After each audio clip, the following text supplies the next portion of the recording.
रेखा के पिता दिल्ली में किसी तरह अपने और अपने परिवार का पेट पाल रहे थे। पर एक दिन अरे रमेश, तुम्हारी बेटी के तो समझो भाग्य ही खुल गए। वकील लड़के का रिश्ता आया है। अरे वाह, कब करना चाहते हैं शादी? वो लोग तो जल्द से जल्द ही करेंगे। बाकी शाम को मैंने रेखा को देखने के लिए बुला लिया है। तेरा घर छोटा है तो तुम लोग मेरे घर ही आ जाना। राकेश और उसकी बीवी सारी तैयारी के साथ रोहित और रेखा की शादी कर देते हैं। लेकिन अगले ही दिन देखो रेखा, शादी भले ही हो गई है, लेकिन तुम ये मत सोचना कि मैं किसी जोरू के गुलाम टाइप रहूंगा। रेखा को रोहित की बात अजीब लगती है। मैं ये तो सोच भी नहीं सकती और ना ही चाहती हूँ, लेकिन शादी के अगले ही दिन इस तरह की बात की उम्मीद भी नहीं थी। रोहित रेखा के मुंह से ये बात सुनकर गुस्सा हो जाता है। अरे, काफी जबान भी चला लेती हो। माँ ने सिखाया नहीं कि पति से कैसे बात करते हैं? रेखा अब चुप रहने में ही भलाई समझती है। रेखा, जल्दी से नाश्ता तैयार कर लो। आज पहला दिन है, सारे काम तुम्हें समझा दूंगी। ये नौकरानी है जो तुम्हें बता देगी कि कैसे कैसे क्या करना है। फिर इसकी कल से छुट्टी है। रेखा भी ससुराल में जी जान लगाकर काम करने लगती है। खाली समय मिलता तो पति की वकालत की किताब उठाकर पढ़ने लगती। ये क्या, जब देखो तब पढ़ती रहती है। अच्छा सुन, कल पिता के घर से 20,000 रुपए लेकर आना। मेरे छोटे बेटे की फीस भरनी है। लेकिन पापा क्यों भरेंगे उसकी फीस? अरे वाह जी वाह, पापा क्यों भरेंगे?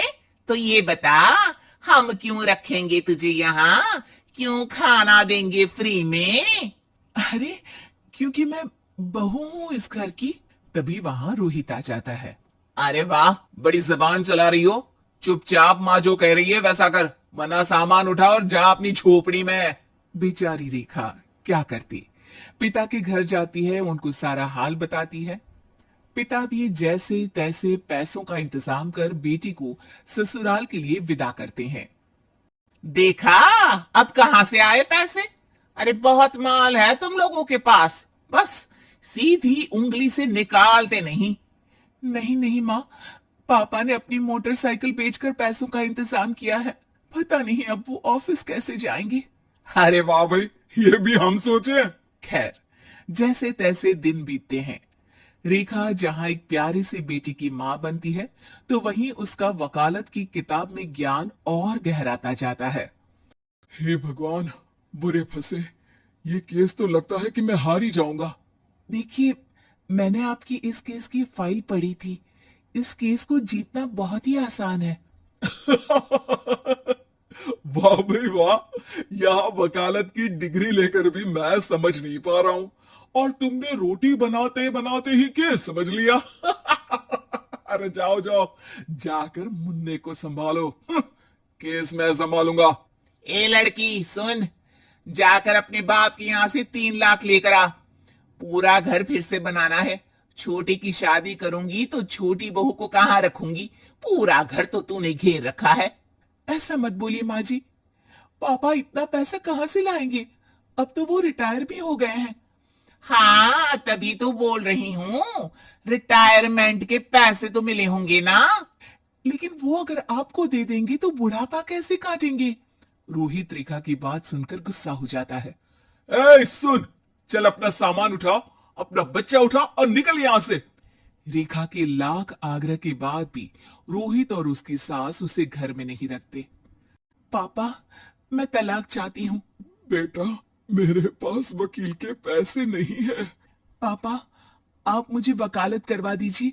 अपना केस मैं खुद लड़ूंगी। इस बार रेखा के पिता भी उसे ससुराल ना भेजकर रिटायरमेंट के पैसों से वकालत करवाते हैं। और फिर एक दिन कोर्ट के बाहर, रोहित, आज तुम अपना ही केस हार गए, वो भी उस लड़की से जिसकी तुमने कभी कदर ही नहीं की। रेखा, मुझे माफ कर दो। मैं इतनी बड़ी अमाउंट कहाँ से लाऊंगा? मैं हर महीने पैसे नहीं दे सकता तुमको। पैसे वहीं से लाना जहां से तुम मेरे पापा को लाने के लिए मजबूर करते थे। एक पिता अपनी बेटी की शादी उसकी खुशहाली के लिए करता है, ना कि सारी जिंदगी कर्जदार बनने के लिए। अरे, मेरे ही बेटे की किताब पढ़ पढ़कर ज्ञान बांट रही हो? वकालत की किताब तो ससुराल में ही पड़ी थी ना। बिल्कुल, यहाँ मेरी गलती रही।